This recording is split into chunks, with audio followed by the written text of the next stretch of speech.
Pueden ir buscando en sus Biblias la carta a los Romanos y el capítulo 9, por favor. Seguimos en esta nueva sección de Romanos 9, pero antes de entrar, me gustaría orar una vez más. Siempre estamos necesitados de la ayuda de Dios en la predicación de su palabra, y con el texto que tenemos por delante hoy, más que nunca necesitamos de la ayuda de nuestro Dios. Padre, gracias porque tu presencia nos acompaña el día de hoy. Estamos confiados de esa realidad y, Señor, pido que tú vengas en este momento en poder, y que el ministerio de tu Espíritu Santo sea eficaz entre nosotros, Señor. Que el ministerio de tu palabra sea aplicada a nuestras vidas a través del ministerio de su Espíritu Santo, y que eso produzca un efecto en nosotros para que crezcamos, Señor. No queremos permanecer iguales, queremos crecer en madurez y en nuestra adoración de nuestro Señor y Salvador Jesucristo. Y haz que eso sea una realidad en este día. Lo pedimos en el nombre de Jesús. Amén. Bueno, seguimos entrando. Entramos la semana pasada en esta nueva sección de Romanos y capítulo 9. Y esta sección va de 9 a 11. Consideran la mayoría de los intérpretes de esta carta. Y en estos capítulos, pues vamos a ver que tienen argumentos muy densos de Pablo. Son capítulos algo difíciles por algunas de las cosas y temas que nos van a presentar hoy. Tienen verdades que a veces son un poco difíciles de digerir, podemos decir. Si se acuerdan, Pablo, de la semana pasada, Pablo abrió capítulo 9 diciendo: digo la verdad en Cristo, no miento. ¿Ok? ¿Por qué tuvo que decir eso Pablo? Si nos preguntamos, ¿no? ¿Por qué Pablo tiene que defender la veracidad de lo que está diciendo y afirmar que está siendo honesto? Bueno, la razón es porque hay un problema, podemos decir. Vimos como la mayoría de los judíos no están experimentando la gran salvación en Cristo que Pablo ha venido exponiendo desde capítulo 3, ¿verdad? La justificación por la fe, la gran esperanza que tenemos en Cristo. Terminó capítulo 8 diciendo: nada nos podrá separar del amor de Cristo. Grandes promesas de seguridad y esperanza en Cristo, pero la mayoría de los judíos permanecen separados de ese amor. Entonces Pablo lo ve a eso como una tragedia, algo que le duele en su corazón. Eso vimos la semana pasada, que los judíos recibieron todas esas promesas y muchas bendiciones y beneficios especiales. Ellos, como ningún otro pueblo, vio y experimentó la fidelidad de Dios como ningún otro pueblo en la tierra. Sin embargo, la mayoría de los judíos, el pueblo que Dios había escogido como su pueblo especial miles de años antes, ellos están rechazando a su Mesías esperado. Lo están rechazando. Algo que para Pablo y seguramente muchos cristianos en la iglesia en Roma les dolía ver eso. Les hacía dudar, ¿por qué es así? Entonces eso le lleva a Pablo a la afirmación central de este capítulo que vamos a llegar en el día de hoy, en versículo 6. Pablo va a decir: eso que está sucediendo con los judíos no quiere decir que la palabra de Dios ha fallado. No vayan a pensar que la palabra de Dios ha fallado. Es verdad, lo que vimos la semana pasada, lo que ha dicho Pablo, que Dios había prometido al pueblo judío un Mesías que vendría a traer bendición y cumplir las promesas a la nación y restaurar a la nación de Israel y traer salvación. Y eso parece no estar sucediendo. Sí, sin embargo, Estoy recibiendo notificaciones aquí. Tengo que apagarla. Ahí está. Sin embargo, lo que se está viendo ahora no parece concordar con esa realidad que Pablo y el pueblo judío esperaba. ¿Sí? Pablo dice, no quiero que piensen que la palabra de Dios ha fallado. ¿Sí? No, aunque no esté funcionando, saliendo como se esperaba, no quiere decir eso que el plan no le salió a Dios, no le funcionó su plan. No es como que, bueno, el Mesías vino, hizo su ministerio y pues como que al parecer eso no funcionó con los judíos, entonces vamos con los gentiles. O sea, eso es como la pregunta de que Pablo tiene en mente cuando empieza esos 3 capítulos. Pablo ha argumentado en capítulo 4 que Abraham, el antepasado del pueblo judío, él fue salvo por fe. Eso Pablo lo ha argumentado. Entonces ellos dicen, bueno, si Abraham fue salvo por medio de la fe, ¿por qué sus mismos descendientes de Abraham están rechazando la salvación por la fe en Cristo? ¿Por qué Dios no está cumpliendo sus promesas con el pueblo judío? Todas las promesas y bendiciones exclusivas que eran para ellos, es como que parece ahora que Dios los ha pasado por alto. Algo de esa foto no cuadra. ¿Cómo explicar eso? Entonces Pablo siente la necesidad de defender a Dios, de mostrar que su palabra no ha fallado, ¿verdad? Porque si existe esa duda en la mente de ese pueblo, en Roma y otros judíos, que quizás Dios no ha podido cumplir sus promesas y su palabra, entonces, pues, ¿qué me dice eso de todas esas nuevas promesas que Pablo ha expuesto? La seguridad y esperanza que tenemos en Cristo, ¿verdad? ¿Cómo podemos estar seguros que estas nuevas promesas de Dios se podrán cumplir? ¿Podemos realmente confiar en las promesas y la palabra de Dios? Entonces, esa es la pregunta que Pablo procura contestar en esos versículos. Entonces, ¿ha fallado la palabra de Dios? Esa es la pregunta. Y la respuesta que Pablo va a dar de 6 en adelante tiene que ver con lo que nosotros llamamos la elección de Dios. ¿Okay? Es una palabra que se menciona muchas veces en el Nuevo Testamento. Elección, Dios escogió los elegidos de Dios. Pablo dirige la carta primera de Pedro a los elegidos de Dios. Muchas ocasiones encontramos esa palabra. Vimos en capítulo 8, ¿se acuerdan? Que Dios de antemano conoció. Cuando vimos esa cadena de oro, los que Dios de antemano conoció, esa es la misma idea, tiene que ver con el tema de la elección divina, y ese es el tema que domina esa sección. Entonces hay que entender también que Pablo, su propósito aquí es responder a la pregunta que acabamos de mencionar. ¿Por qué eso está pasando así con los judíos? Ese es su propósito, ¿no? No es que Pablo terminó capítulo 8 y de repente dijo, ¿sabes qué? Sería bueno tratar el tema de la elección. Voy a escribir un tratado e incluirlo aquí sobre la elección. No es ese su punto. Pablo está explicando, dando una respuesta a la pregunta, al problema de los judíos.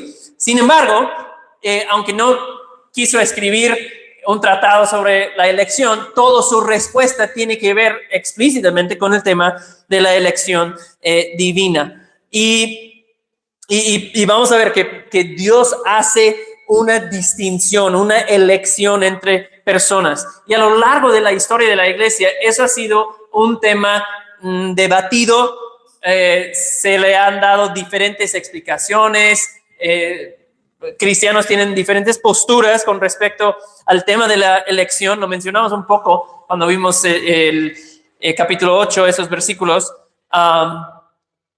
Y porque es un tema que de repente nos parece difícil de entender. ¿Okay? Lo que es imposible es argumentar que la Biblia no enseña la elección. Está en todo el Nuevo Testamento y el Antiguo Testamento también. como Pablo va a argumentar en el texto que vamos a ver hoy. Y como siempre, acercándonos a un tema que podría estar un poco difícil, complicado de entender, cuando nos acercamos a la Biblia, la pregunta que debería estar en nuestras mentes siempre es, ¿qué dice la Escritura? ¿Qué es lo que dice la Biblia? ¿Verdad? No es lo que dice mi tradición, no es lo qué es lo que dice la denominación en que crecí quizás, o qué es lo que aprendí de mi mentor. No, la pregunta es qué dice el texto. Y una vez que hemos aprendido el texto, entendido, interpretado el texto, debemos creer lo que dice la palabra de Dios y someter nuestras vidas a lo que Dios ha dicho. ¿Okay? Entonces, esa es la actitud con que debemos acercarnos a ese tema de la elección divina. Si me das un clic ahí, creo que aparece una definición, por si no has oído de esa palabra nunca. Vamos a dar una pequeña definición de qué estamos hablando. La elección se refiere a la elección eterna que Dios hace de algunas personas para vida eterna, no por mérito previsto en ellas, sino por su mera misericordia en Cristo. Y como consecuencia de dicha elección son llamadas, justificadas, santificadas y glorificadas. Eso lo vimos en capítulo 8, ¿verdad? Los que Dios de antemano conoció, los llamó, los justificó, los santificó y los glorificó. ¿Okay? Entonces, es una pequeña definición por si el término es nuevo para usted. Vamos a leer el texto que vamos a estudiar y de 6 a 13. Romanos 9, de 6 a 13. Acompáñenme a leer esos versículos. Pablo dice, pero no es que la palabra de Dios haya fallado. ¿Por qué? No todos los descendientes de Israel son Israel, ni son todos hijos por ser descendientes de Abraham, sino que por Isaac será llamada tu descendencia. Esto es, no son los hijos de la carne los que son hijos de Dios, sino que los que son hijos de la promesa son considerados como descendientes. Perdón, perdí porque la palabra de promesa es esta: por este tiempo volveré y Sara tendrá un hijo. Y no solo esto, sino que también Rebeca concibió mellizos de uno, nuestro padre Isaac. Porque cuando aún los mellizos no habían nacido y no habían hecho nada, ni bueno ni malo, para que el propósito de Dios conforme a su elección permaneciera, no por las obras, sino por aquel que llama, se le dijo a Rebeca, el mayor servirá al menor. Tal como está escrito, a Jacob amé, pero a Esaú aborrecí. Entonces, ahí lo vimos en capítulo 6, muy claramente, Pablo, esa es la afirmación que controla toda esa sección. No es que la palabra de Dios ha fallado, ¿ok? Pablo otra vez está defendiendo que Dios ha actuado de acuerdo con su palabra y con sus promesas. La palabra de Dios no ha fallado, ¿verdad? Y de paso es una realidad que debe ser uno de los fundamentos en nuestras vidas también, ¿verdad? Uno de los pilares a que nos aferramos. La palabra de Dios no fallará. Amén.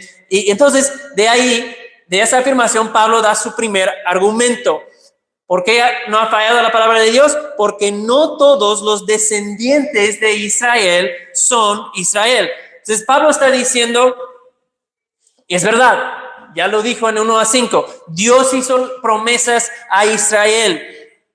Pero, ¿qué es Israel? ¿O quién es el Israel a quien Dios hizo las promesas? Y Pablo dice aquí que hay dos Israeles, por así decirlo, ¿no? Uno físico y uno espiritual. Vamos a dar un clic ahí.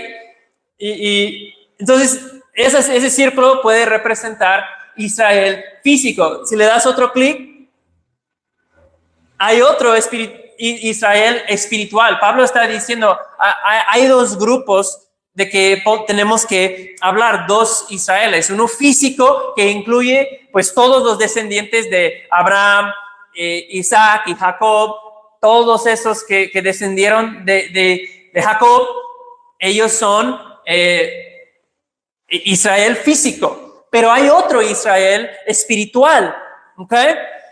Entonces ese es su primer argumento. No todos los descendientes de Israel son Israel, ¿ok? Entonces Pablo está diciendo que la promesa de Dios, la promesa que Dios hizo, era para Israel espiritual, ¿ok?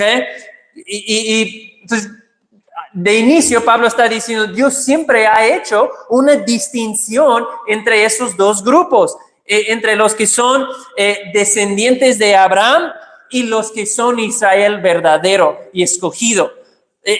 Vimos lo mismo en 2:28. Si ves 2:28 en Romanos, Pablo ya dijo la misma cosa. Pablo dice, no es un judío el que lo es exteriormente, no es un judío el que lo es por sangre, por ser descendiente físico de Abraham, ni la circuncisión externa en la carne, es externa en la carne. El judío verdadero es el que lo es interiormente, dice Pablo en 2:28, y la circuncisión es del corazón, ¿ok? Y si se acuerdan, lo vimos en capítulo 2, que el pueblo judío pensaba que nosotros, por ser hijos de Abraham, por tener sangre judía, estamos bien. No sé si se acuerdan, eso lo vimos en capítulo 2. Ellos confiaban, nosotros tenemos la ley, tenemos el antepasado correcto, Abraham, y al final no tendremos nada de qué preocuparnos. Y de paso otra vez, eso a veces piensan las personas hoy. Lo vimos en capítulo 2. Yo crecí en una familia religiosa, yo he sido una buena persona, yo simpatizo con las enseñanzas de Jesús, respeto lo que representa la religión cristiana, asisto a la iglesia de vez en cuando, y es el mismo error que cometían los judíos, ¿no? De confiar en lo que recibí de mis padres, de ciertas cosas que yo he hecho. Es importante para ustedes jóvenes, ¿no? Que la fe no se toma prestado de tus padres. Ustedes tienen que creer personalmente en Jesús como tu Salvador, y ser su discípulo para ser salvo, ¿sí? Pero Pablo está diciendo aquí, Dios no hizo promesas a todos los descendientes de Abraham. Eso sería una equivocación pensar que por tener sangre de Abraham tienes cuentas con las promesas de Dios. Dios no ha obrado así nunca. Es la fe de Abraham, Pablo está diciendo, no su sangre, lo que hace uno verdaderamente su descendiente de Abraham y heredero de las promesas. El que tiene la sangre de Abraham, pero no tiene la fe de Abraham, por judío que sea, no es un israelita verdadero. ¿Okay? Entonces eso es muy importante el argumento que Pablo está diciendo. Sí, Dios hizo promesas a los descendientes de Abraham, pero siempre ha hecho una distinción entre los que son israelitas por la fe de Abraham, porque tienen fe en Dios, y los que tienen la sangre de Abraham. ¿Okay? Entonces, sí, dice Pablo, es verdad, hay muchos judíos, cuando Pablo escribe la carta a los romanos, que no están siendo salvos, me duele en el corazón y nos preocupa, nos hace hacer preguntas, pero Dios nunca ha salvado a todos los hijos de Abraham. Eso no es algo nuevo lo que está sucediendo ahora. Siempre fue un remanente, es la palabra que va a usar más adelante, que fue salvo, aún dentro del pueblo judío. ¿Okay? Y ahora Pablo va a empezar a hablar de los hijos de Abraham como ilustraciones, los hijos de Abraham que vemos en Génesis, ejemplos que van a dejar muy claro su punto de Pablo. ¿Okay? Entonces, vamos con versículos 7 a 9. 8, 7 a 9. Y se acuerdan, ¿verdad? De Abraham, cuando Dios lo escogió, ¿verdad? De entre de un pueblo idólatra, nadie ahí buscaba a Dios, y Dios escoge a Abraham y lo saca de ese contexto idólatra, lo envía a la tierra de Canaán, y le hace promesas en Génesis 12 que de Abraham va a tener una gran descendencia, una gran nación, se va a formar de Abraham, a través del cual vendrá bendición a todos los pueblos de la tierra. Y Abraham, después de recibir esa promesa, ¿qué pasó? Pues Abraham esperaba y esperaba que se cumpliera esa promesa de descendencia, pero como que Dios tardó mucho, ¿no? Pasaban los años y no venía ninguna descendiente. Sara, su esposa, seguía estéril, se estaba envejeciendo. Entonces, pues dicen, pues hay que hacer algo. Y se les ocurre la idea de tener un hijo con la sierva de Sara, Agar, ¿no? Nace de esa unión Ismael, el primer hijo de Abraham, ¿no? Pero Dios dice que él no es, sino que en Isaac voy a cumplir mis promesas. No lo nombre en ese momento, pero dice, Ismael no es el hijo de la promesa. Entonces Dios le aparece a Abraham y dice, por este tiempo volveré, como que el siguiente año, y Sara tendrá un hijo.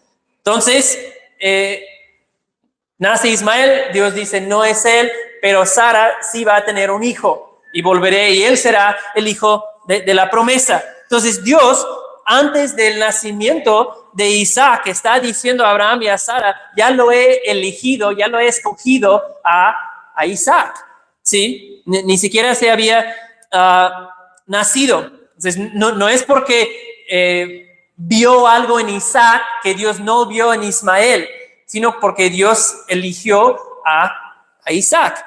Entonces, Pablo nos está mostrando con ese argumento que viene en estos versículos. Sí, Abraham tuvo 2 hijos, ¿sí? Esos 2 hijos, Isaac e Ismael, tuvieron mucha descendencia. Hay muchas personas vinculadas a Abraham genéticamente, ¿verdad? O sea, Ismael y Isaac, los 2 tienen el mismo padre. Los 2 son descendientes de Abraham de la misma manera. Los 2 tienen a Abraham por padre, ¿no? Y Dios hizo las promesas a los descendientes de Abraham. Pero, ¿quién es el escogido? Solo Isaac, ¿sí? Isaac es el hijo de la promesa, ¿sí? Entonces, lo que hizo la diferencia entre Isaac e Ismael fue que Dios dijo, tú eres el hijo de la promesa. Por cierto, estudiamos Gálatas el martes, los que estuvieron aquí en el FM se acuerdan, en 2:28, Pablo dice algo interesante, dice, ustedes, cristianos en Galacia, gentiles, judíos, pero cristianos por su fe en Cristo, ustedes hermanos, como Isaac, son hijos de la promesa. Eso es interesante, ¿no? Pablo está diciendo, de la misma manera en que Isaac fue hijo de la promesa, ustedes de la misma manera son hijos de la promesa. ¿Por qué? Porque Dios decidió tener misericordia de nosotros. A través de la fe en Cristo nos ha incluido en sus promesas, en su pueblo.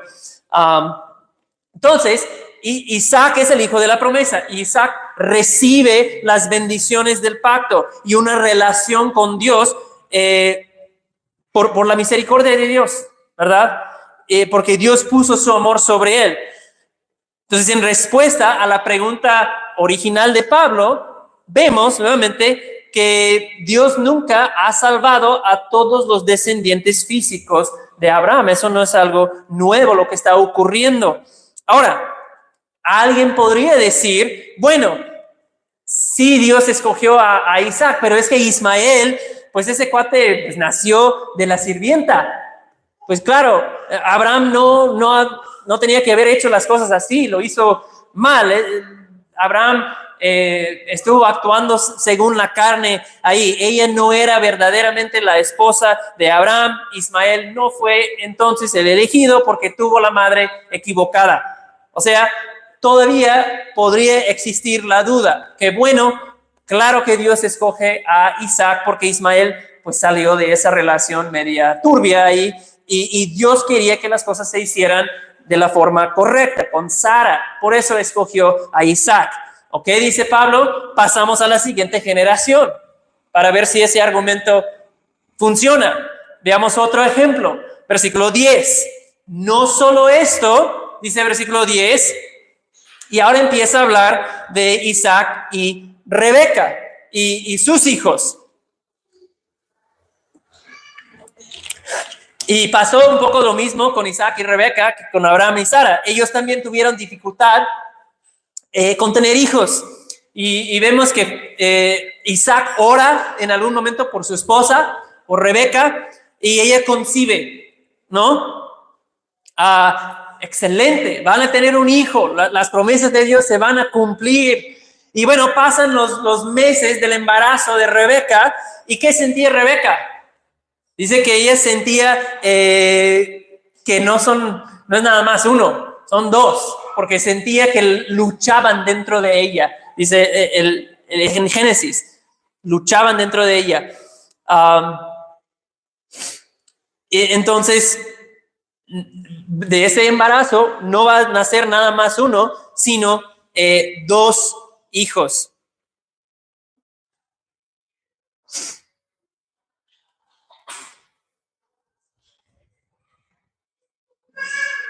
¿Ok? Entonces, ¿qué es lo que vemos aquí? Con este ejemplo de Jacob y Esaú, que nacen de ese embarazo, tenemos dos nietos de Abraham, del mismo matrimonio de Isaac y Rebeca, del mismo embarazo incluso. ¿Ok? Pero ¿qué es lo que vemos? O sea, si hubo argumentos antes con Ismael e Isaac para que Dios hiciera una distinción, pareciera que pues tanto Jacob como Esaú nacen del mismo padre y madre, no solo eso, nacen en el mismo embarazo. Pero ¿qué es lo que vemos? Que Dios hace una distinción entre esos dos hijos. O sea, en términos biológicos, genéticos, tienen exactamente la misma relación ahora con Abraham, su abuelo, y con Isaac, su padre, tanto Jacob como Esaú. Algo que no se podría decir exactamente de Isaac y Ismael. Ellos vienen de un matrimonio de Isaac y Rebeca que fue pues arreglado, ¿no? Vamos a decir, con ayuda divina, ¿verdad? Abraham envía a su siervo y Dios arregla las cosas ahí para ese matrimonio. Es un matrimonio bendecido por Dios. No puedes decir que fue como el asunto con papá Abraham y la sierva, pero otra vez Dios elige uno. Y bueno, podemos pensar en otra respuesta, otro argumento. Tal vez Dios va a elegir el primogénito, ¿sí? Eso es lo que se hubiera esperado. En aquellos tiempos el primogénito tenía mucha importancia, recibía el doble porción de la herencia y demás. Entonces, en esos tiempos, ¿cuál nació primero? Incluso de los mellizos, tenía mucha importancia, ¿verdad? Hudson y Hans, Hudson nació 13 minutos antes de Hans. Hubo 13 minutos. Entonces, técnicamente, Hudson sería el primogénito, ¿verdad? El que nació primero. ¿Okay? Entonces, bueno, a lo mejor Dios va a elegir el primogénito. Ahí sería un argumento para que Dios hiciera una diferencia. Pero ¿quién nace primero? Esaú, que no es el elegido. O tal vez podemos decir, bueno, Dios fue observando sus vidas de esos dos niños, de Jacob y Esaú, y vio Dios que el corazón de Esaú no estaba inclinado hacia Dios. Esaú tenía como un corazón muy egocéntrico. Pero ese argumento tampoco va a funcionar, ¿verdad? Porque ¿qué dice versículo 11?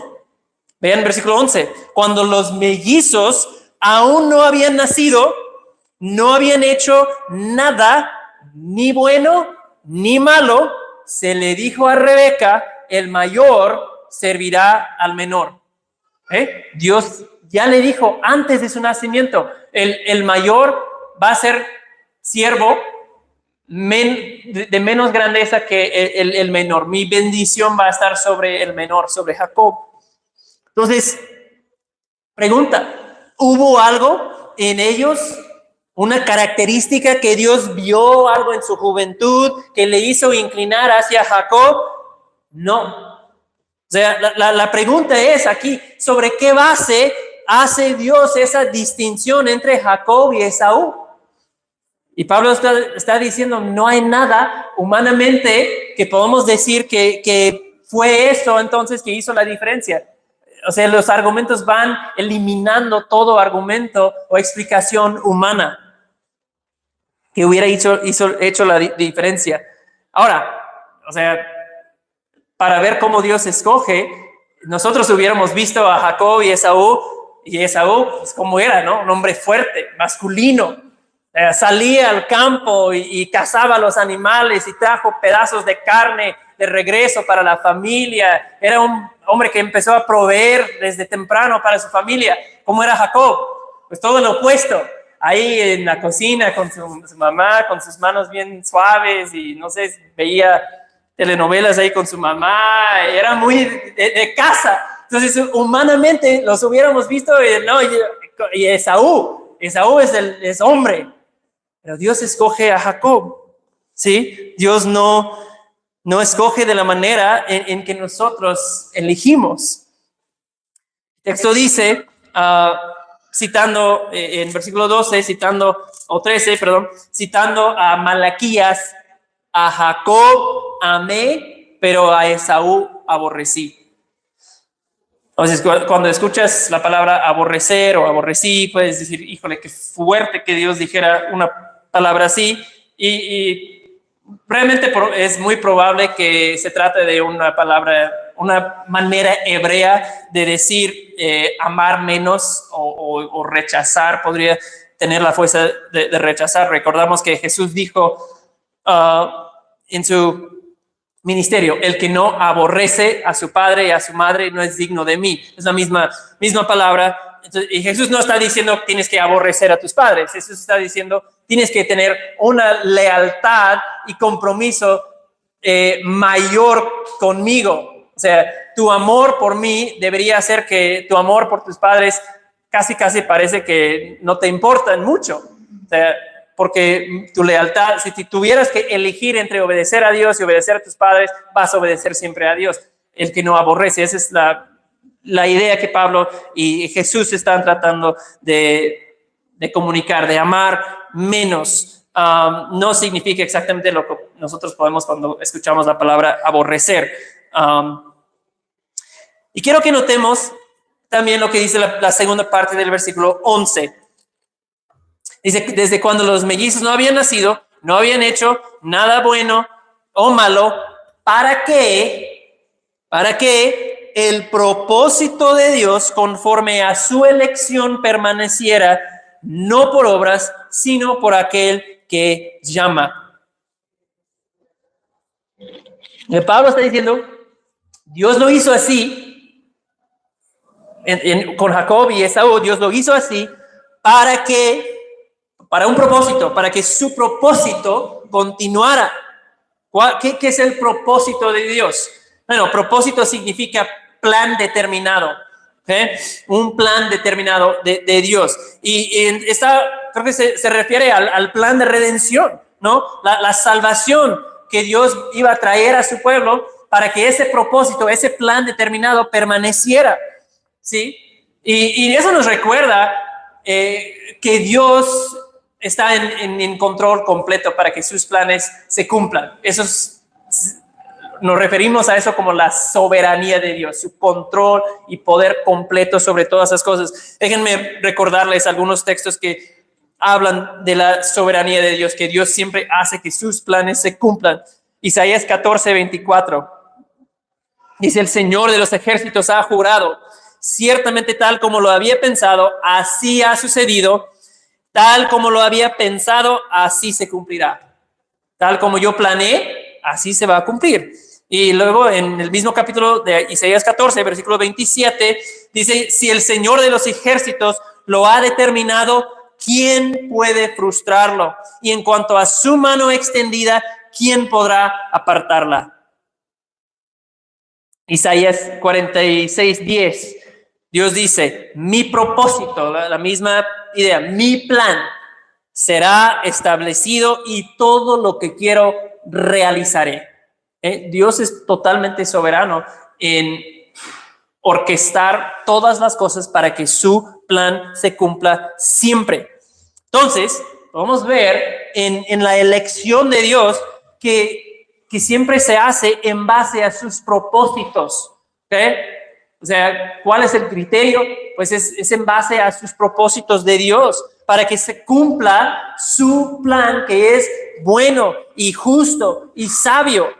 Nada frustra el plan de Dios. Y ese plan, sigue diciendo ahí en versículo 11, no es por obras, ¿sí? No por obras. O sea, el cumplimiento del plan y propósito de Dios no depende de obras humanas. Eso Pablo ya lo ha enfatizado y lo vuelve a decir. O sea, si dependiera el plan y propósito de Dios de obras humanas, ¿qué pasaría?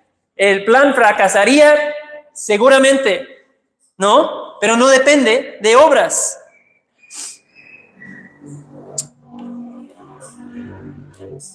No depende de mi obediencia. No depende del esfuerzo humano.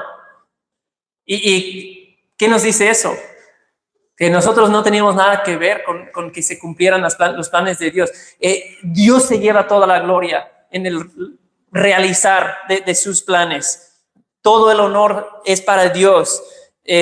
Cuando Dios se lleva a cabo su plan de redención como lo ha hecho y lo sigue haciendo en el mundo hoy, la salvación de su pueblo, nosotros no aportamos nada a ese plan, a ese propósito. ¿Cómo podríamos ayudar, aportar algo al plan de Dios estando nosotros muertos en nuestros delitos y pecados? Es por obra suya que todo eso ha sucedido. Entonces el propósito de Dios, dice Pablo, no se origina en nosotros, Pablo dice, sino por aquel que llama. Así es como termina el versículo 11, sino por aquel que llama. Eso lo vimos, el llamado de Dios, ¿verdad? En capítulo 8, hablamos de ese llamado eficaz de Dios, y los que Dios ha elegido, los que Dios ha conocido en tiempo pasado, antes del tiempo, en la eternidad pasada, también son llamados eficazmente a la salvación. Entonces, Pablo está concluyendo diciendo, la elección no es por obras, no es por algo que ganamos o por algo que Dios ve en nosotros. Dios elige según su gracia soberana. Ahora, el punto de esa explicación teológica para el argumento de Pablo, si la palabra de Dios ha fallado o no, porque pues, muchos judíos, descendientes de Abraham, no están siendo salvos. Ahora su argumento está claro. Dios siempre, desde el llamar al padre Abraham, ha obrado de esa manera. Eso no es algo nuevo. Siempre Dios ha elegido en base de su gracia, en base de su voluntad. Nunca ha elegido en base de una relación de sangre con Abraham. Siempre ha elegido en base de su gracia. Entonces la afirmación de Pablo en versículo 6 se ha comprobado. Dios no ha fallado a su palabra. Todos los que son hijos de la promesa, que nunca ha incluido a todo Israel físico, a todos esos hijos, Dios está cumpliendo sus promesas, su palabra no ha fallado.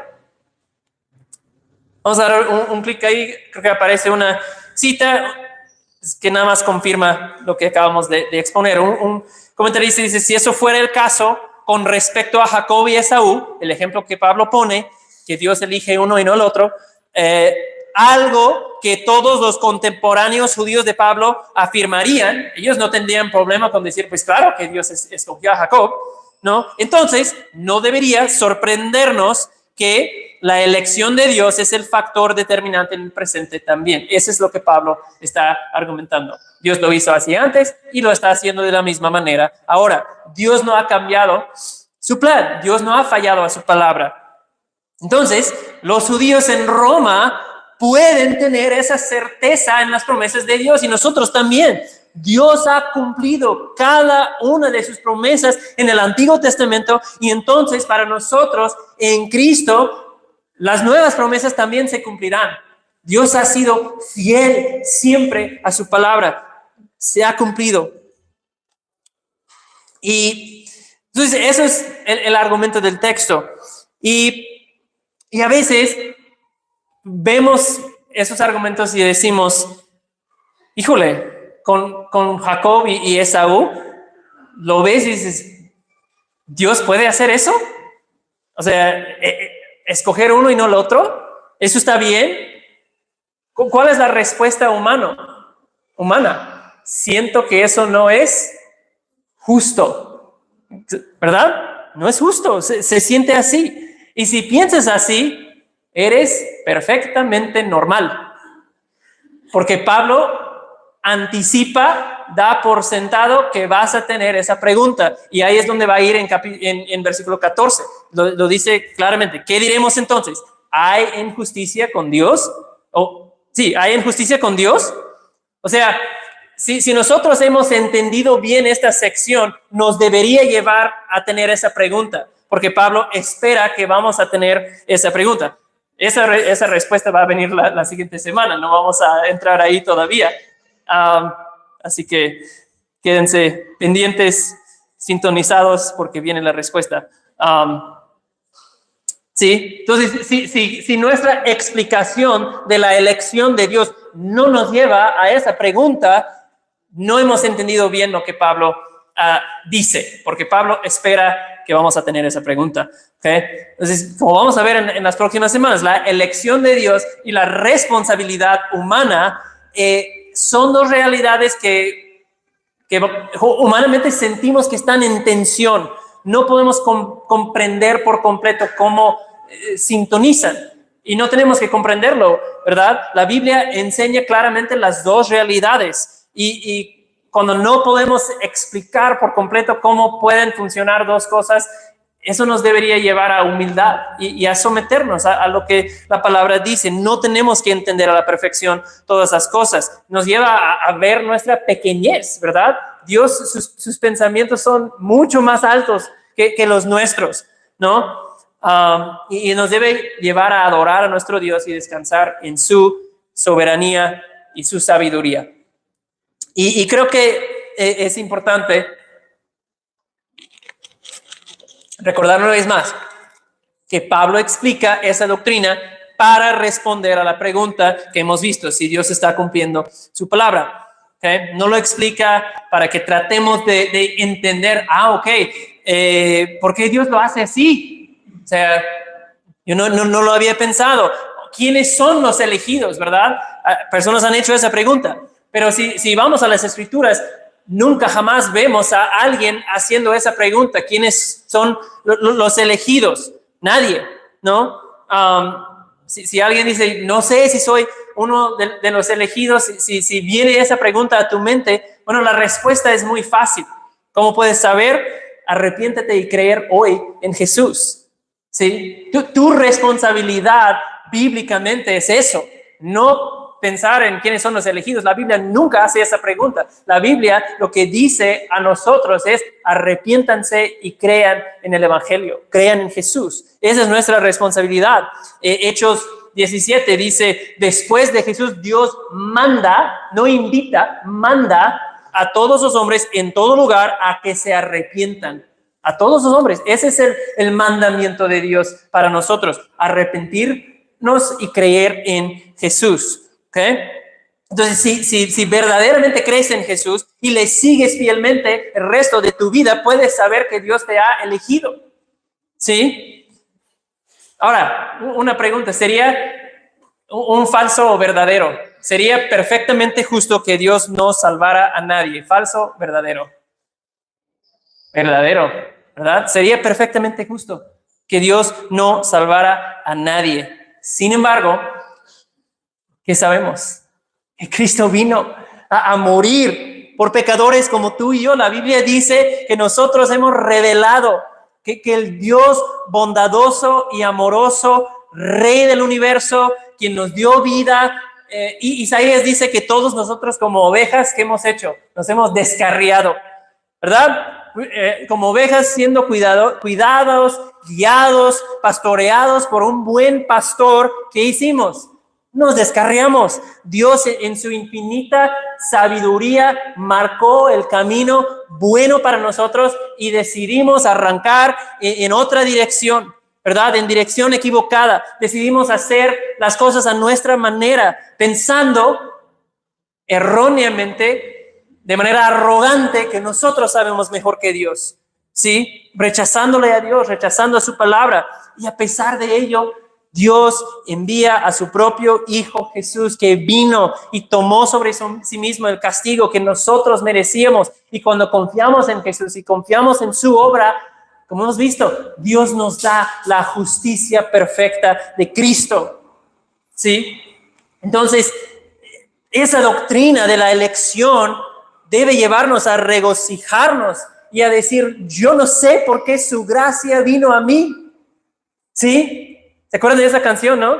Qué gran misterio es para mí, qué gran misterio es para mí que su gracia vino a mí. ¿Por qué a mí? Gracias, Señor. Si no fuera por la misericordiosa elección de Dios, hermanos, no estaríamos aquí hoy. Si Dios nos diera su justicia, iríamos al infierno eternamente. Entonces, Dios ha sido enormemente misericordioso con nosotros si estás en Cristo. Y quiero terminar leyendo un texto de Primera de Corintios. Creo que va a aparecer en pantalla también. Que ese es un texto glorioso. Y terminamos así. Versículo 26 de Primera de Corintios 1 dice, pues consideren, hermanos, su llamamiento. No hubo muchos sabios conforme a la carne, ni muchos poderosos, ni muchos nobles. Esos somos nosotros, ¿verdad? No somos gente poderosa, no venimos de la nobleza, sino que Dios ha escogido lo necio del mundo para avergonzar a los sabios. Dios ha escogido lo débil del mundo para avergonzar a lo que es fuerte. También Dios ha escogido lo vil y despreciado del mundo, lo que no es, para anular lo que es, para que nadie se jacte delante de Dios. Pero por obra suya están ustedes en Cristo Jesús, el cual se hizo para nosotros sabiduría de Dios y justificación y santificación y redención, para que tal como está escrito, el que se gloríe en el Señor. Vamos a orar. Padre, gracias por su palabra, gracias por tu Espíritu Santo que viene y nos ilumina su significado. Y Padre, como acabamos de leer, no hay nada del cual podemos nosotros gloriarnos. Y nos gloriamos en ti, Señor. ¿Cómo podemos agradecerte por la magnitud de tu gracia hacia nosotros? Nos has rescatado, nos has salvado de nuestros pecados que nos condenaban eternamente delante de ti. Damos gracias, Señor, que los que estamos en Cristo aquí podemos darnos cuenta que no fue por nada en nosotros, sino por tu gracia que nos escogiste. Y toda la gloria es para ti. De los que han escuchado este mensaje y no te conocen, acércalos a ti, Señor, en tu misericordia, en tu gracia. Que sea como dijo el profeta Isaías, abandone el impío su camino y el hombre malvado sus pensamientos y vuélvase al Señor, que tendrá de él compasión, al Dios nuestro, que será amplio en perdonar. Te pedimos que hagas esa obra, Jesús, en medio nuestro, y en tu nombre, Jesús, lo pedimos y oramos. Amén.